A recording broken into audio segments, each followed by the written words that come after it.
Ba ingatkan mau yapor balale Gikma cecukur jong ala penpe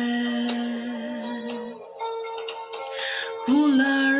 pilak lay pemshim la kenko Donun blapen mong pemshim la siudon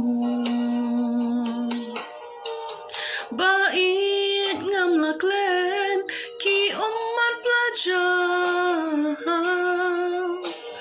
ngam la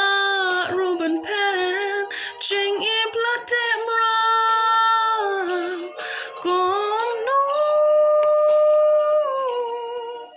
ngante lakam ya por bla hesten la jung mong kadang So klan kempe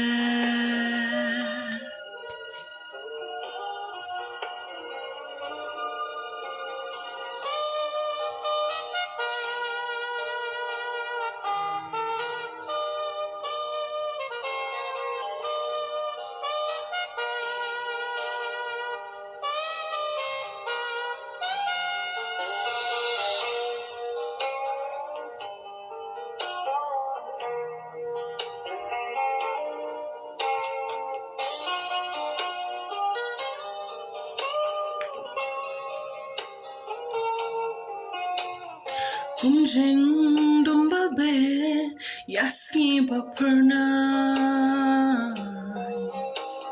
Jing in jong piru ka pen no shanjngai Kumsin tu blasho du slabat eryo Kikular jong pi ki blad but lip wrong Jingkular ngayay ban ya jing in ngay Shano kenyan wan kaja kum karungay Mensim